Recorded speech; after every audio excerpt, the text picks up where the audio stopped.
here who wish to speak on behalf of the congressperson and on behalf of the community. But I'll say this lastly. If you listen very closely to the voicemail, he says, I will lynch your nigger ass, and I will lynch all of you niggers. So a threat on one of us is a threat on all of us. That's the way that we're taking this. So we want to say to the black community and to black men in general, unite, settle your differences, and be prepared to defend your community against all enemies, foreign and domestic. And I also want to say that we've got to get to the point where we stop calling these people racist. That makes them smile. When we call them white supremacists, they love that. I say, like my dear brother Philip Scott says, we have to call these people who it is that they really are. They are radical, Caucasian terrorists. And until this country deals with the radical Caucasian terrorists with the same kind of energy that they're trying to use to go after ISIS, we will always have this problem. At this time, I would like to bring before the podium the Southwest Regional Student Minister of the Nation of Islam, Minister Dr. Robert Muhammad. Let's give him a round of applause. In the name of Allah, the Beneficent and Merciful, I bear witness there is no God but Allah. I bear witness that Muhammad is his messenger. Assalamu alaikum means peace be unto you. I am Student Minister Dr. Robert Muhammad, and I stand with my brother Derek. We waited for all of those who said all lives matter to call a press conference. We waited for those Caucasians who say, we're not racist. We love everybody to call this press conference. We waited 10 days. It never happened. So God put it in our brother's heart to call us together, said we'd be here. I simply want to reiterate what Brother Derek said, and I want to make this point. What does he mean you're going to have a problem on your hands? He's better at sound bites than I am, so I'm going to give you some depth that you're going to cut out of this, but I'm going to put it on the record. You tell us and our children, get an education so you can get a job. We go to college, we get $60,000 in debt, we come out, we don't have a job. You tell us small business is the engine by which it drives America. Go and start a business. Go over to the bank and get your loan and pull yourself up by your own bootstraps, you lazy black people. We go to the bank.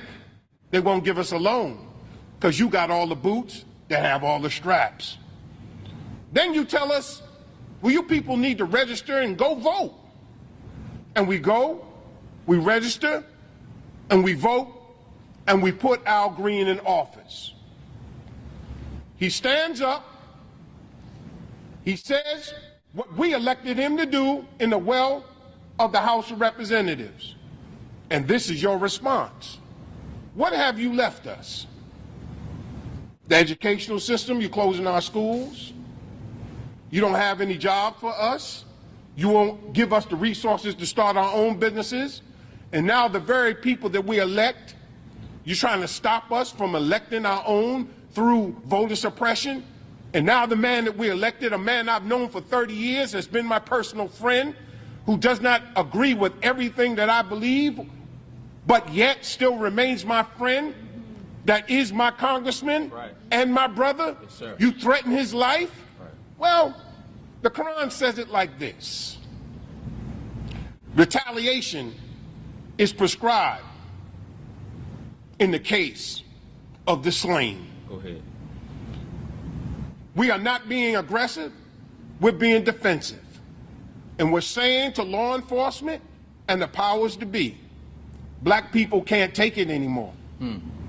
And you say, those radical Caucasian terrorists, that you're trying to start a race war like Dylann Roof did. No, you're not trying to start a race war. We've been in a race war for the last 500 years. What we're trying to do is end it. So I say on this day, it's fortuitous and it's divine that my brother called us together on this day for this press conference. We have no weapons to threaten you with. You have arsenals of them waiting and hoping we will rise up. But I tell you what, isn't this the first day of hurricane season? There is a God that's backing us today. That's right. And if you would kill our brother and the innocent blood that's been shed in America, my God, our God, will retaliate. So, send this message to the radical Caucasian terrorists.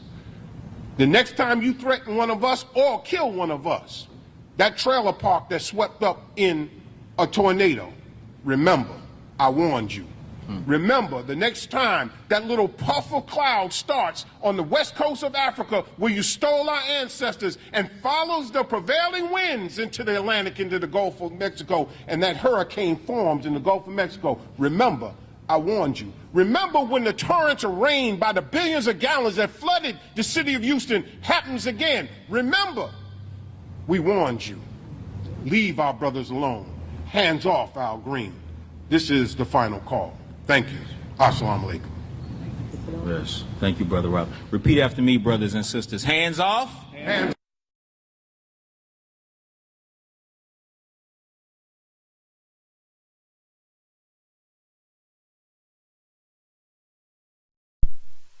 Podium, longtime community leader, our dear sister and friend, Sister Carmen Watkins.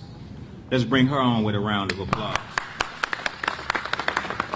Good afternoon. I stand with my brothers and sisters today. I wear many hats, but what I want to say today is this: when you're silent in your pain, they will kill you and say you enjoyed it. When you're silent in your pain, they will kill you and say you enjoyed it. Whether you agree with the decision for impeachment or not, there is the responsibility, the challenge in our Constitution that calls for you to cry out. Yes, yes. To calls for you to question. That's right, sister. And that is what Congressman Green did as an elected official. That's right. It's also what we should do each and every day to our local government, to our state government, to our federal authorities. Our role as citizens is to question, not always to agree. That's right. That's right. So when we get threats, as the regional director for the NAACP, I've gotten many of them. As a local organizer, I've gotten many of them. And now as a congressman, he faces the same thing. But you have a right to question. You have the responsibility to cry out. I'm not as good as an orator as my friends here, but I will say this. Please remember, now is not the time to be silent. That's right. That's right. That's right. The call to this community now is not to remain silent in the face of those who hurt you. Come on, sister. Yes. We've got to be bigger than that. We've got to be bolder than that. We've got to stand up for Congressman Al Green and others who are not as situated in the same light as you. There are millions of people with faces and names that you don't know. Right. Who need us also to stand up and stand out. So just remember, now's not the time to be silent, and that's why we're here. We're here to embrace him, to support him, to show him love. But I think, my friend, my brother Derek is right. A threat on one is a threat on all. That's right. And so I leave you with, if you're silent in your plane, they will kill you and say you enjoyed it.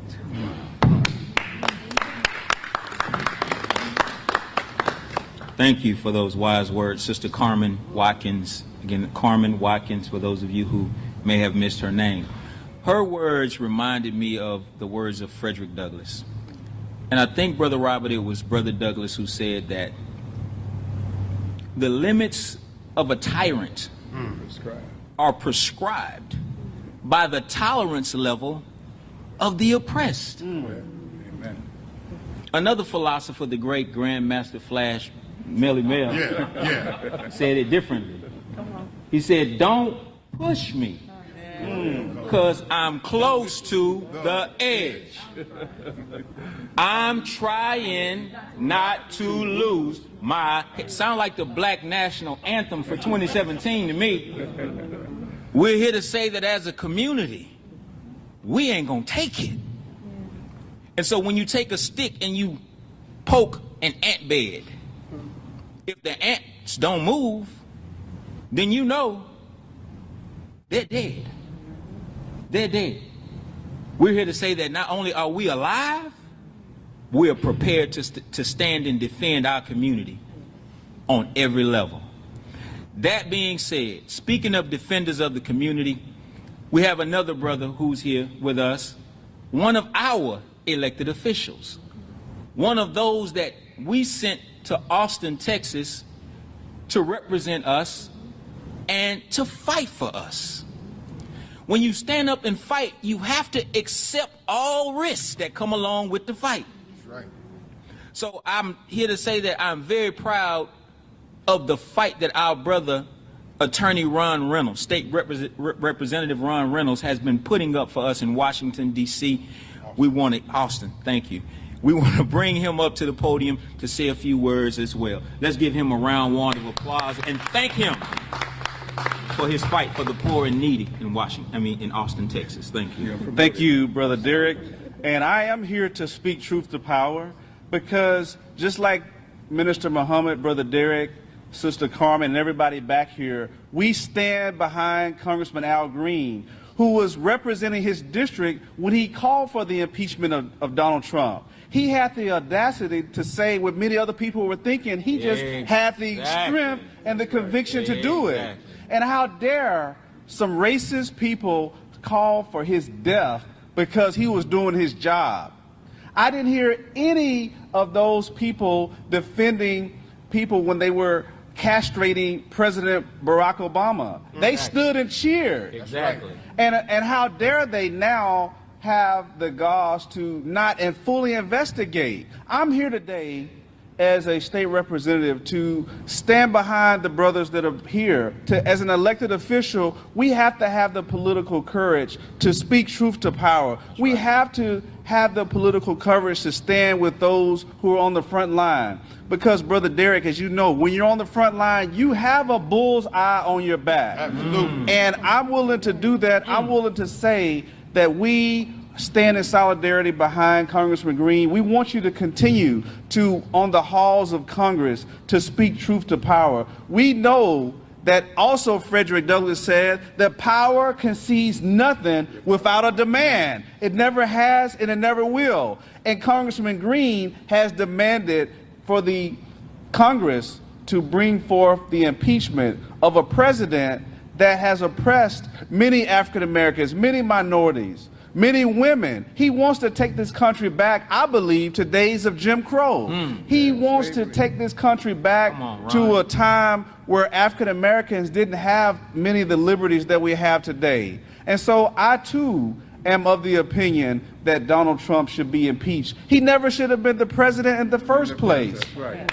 And so we're going to stand here calling on law enforcement to do their due diligence. We just finished a session on Monday, Memorial Day in Austin. Many of you saw. Most minority lawmakers believe that it was the most racist legislative session that we've experienced ever. Okay, many of my Republican conservative colleagues are emboldened now because of Donald Trump. And so where many people used to think certain thoughts, now they're actually articulating them. Right. You saw one of my colleagues, and I hate to even call him a colleague, but he is, Representative Matt Rinaldi out of Irvin, said to one of my Hispanic brothers that he would put a bullet to his head, when all of my Hispanic colleagues and I were doing was to encourage and to thank the protesters that were there. They had a constitutional right to be there. They were actually talking about the discriminatory SB 4 anti-immigration sanctuary cities bill. And because of that, you had some of those conservatives that were emboldened that they wanted to take their country back. They wanted to call for the death of one of my brothers in the legislature. So we cannot be silent, Carmen. We have to speak out. We have to be, as you quoted in Proverbs 31:8-9, speak out for the one who could not speak, for the rights of those who are doomed. Speak out, judge fairly, and defend the rights of oppressed and needy people. And I call on my other elected officials to have the political courage to do just that. Stand with the community. Stand with Congressman Al Green. Be willing to put yourself on the front line. I believe that we are all here. We all have a purpose in life. Right. And if God called me here for a time such as this, that I'm going to use my platform to make sure that we defend Congressman Al Green and others who are willing to put themselves on the front line. Thank you. Come on, we can do better than that for our state representative. Let me say, for those who may be curious, Congressman Al Green had absolutely nothing to do with the organizing of this press conference. That's right. The words that are spoken here at this press conference are not steered by Congressman Green or any other political entity whatsoever. As a matter of fact, he wasn't even invited to this press conference. This is a show and a display of love, brotherhood, and sisterhood. And we want everybody else who stands in the gap for our community to know that the day that you are attacked, we function from the same principle. When you attack one of us, you attack all of us. So we not only stand here for Congressman Al Green, we stand here on the blood of Emmett Till. Yes. And we stand here on the tears of his mother. Yes.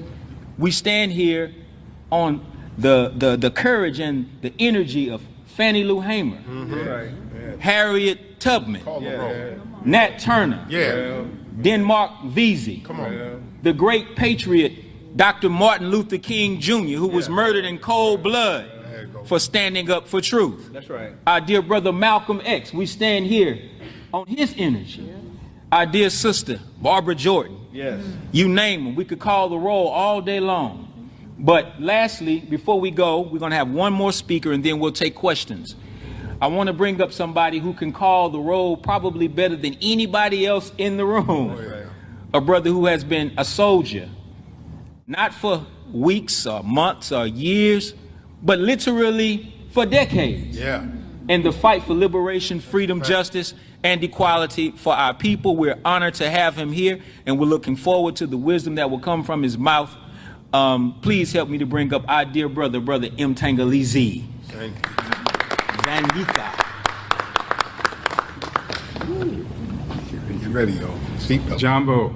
Jumbo. Salam alaikum. Wa alaikum salam. Hello, everybody out there. May the peace of the Holy be with you. I say Ramadan Mubarak to all of my Muslim friends from around the world who are celebrating this holy and special day. I want to thank you, brother, for putting this together.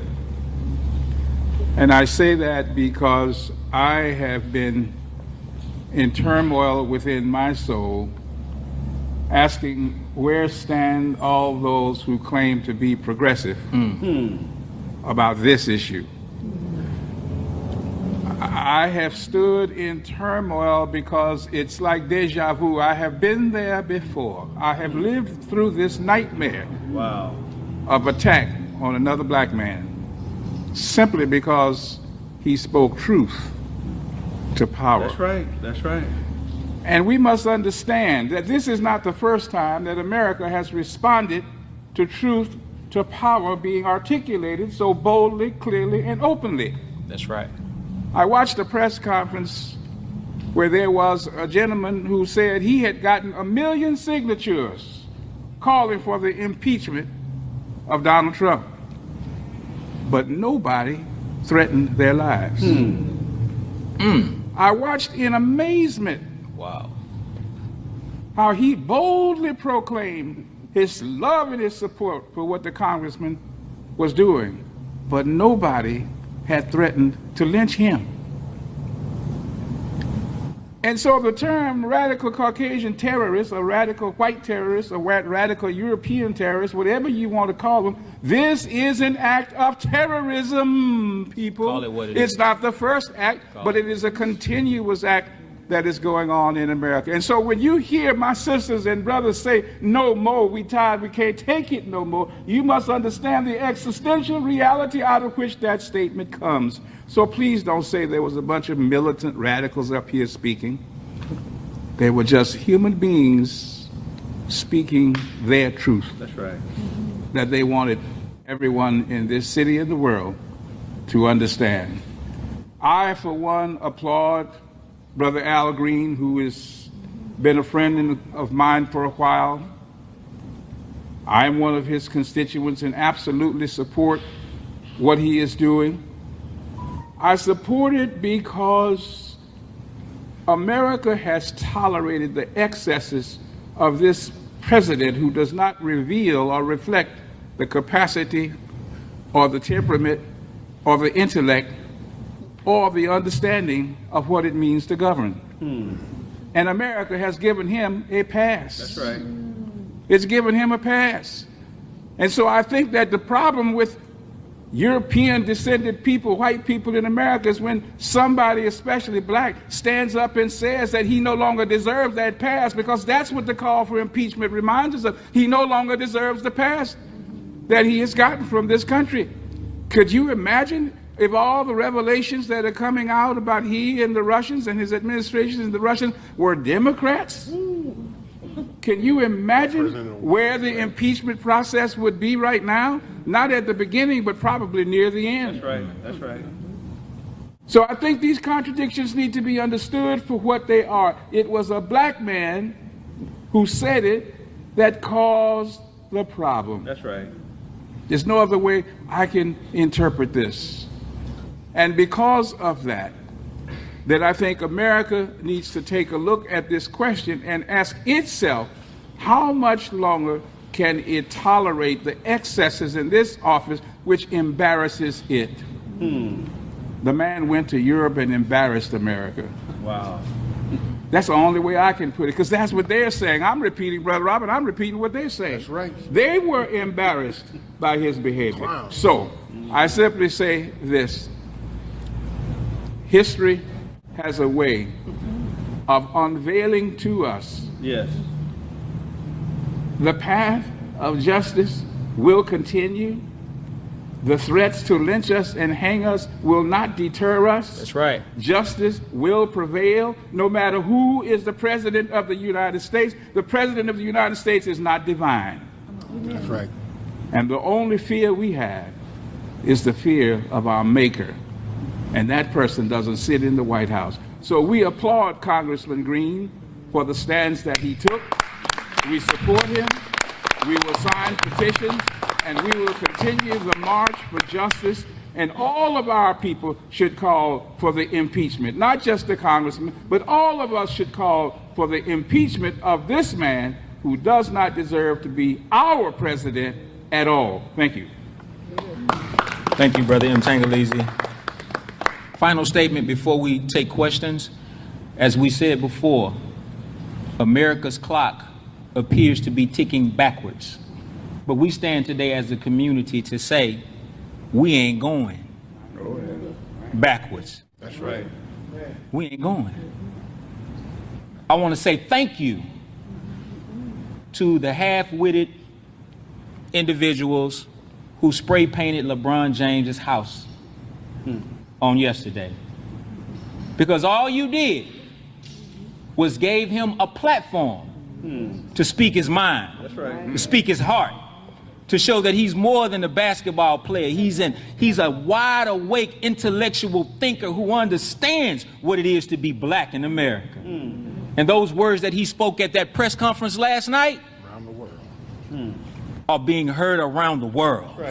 So thank you for what you've done. And to the individuals who left that voicemail on our Congressman's voice message machine, we want to say to you, all you've done is caused us to close ranks and get closer together. That's right. We have a history, Sister Carmen, where the more you put on us, the more we're able to see what God has made us out of. Go ahead. Right.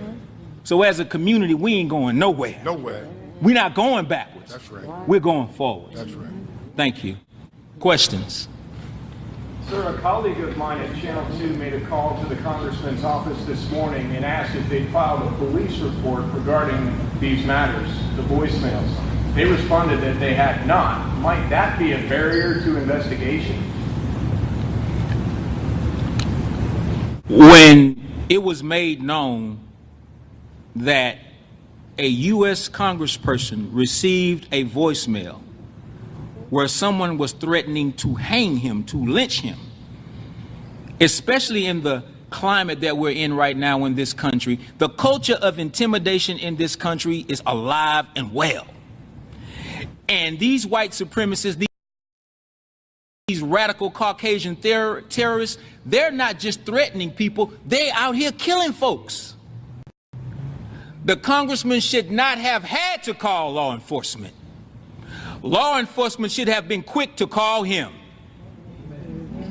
So whether a police report was filed or not, he is a U.S. congressperson, and we demand that you show him the same respect as you would a congressperson from any other community. There have been many cases like this where I believe a congressperson or a senator would probably believe that they wouldn't have to go down and file a police report. But if law enforcement is doing its job, then they should have come to him. Now, did Tom Brady go and file a police report when his jersey came up missing? Show me the police report that he filed. He didn't have to. You know why? Because he's Tom Brady. And they went all the way to Mexico I need to cat down. to find a football jersey. Football jersey. You mean to tell me you can't find out who threatened our congressperson with lynching? Afternoon that Law enforcement should have gone to him. Yes, sir. To that point, Houston police just told us within the past couple minutes that this would be a federal investigation, that this wouldn't be a local investigation. How do you respond to that? Because they say, hey, we heard you complain, but listen,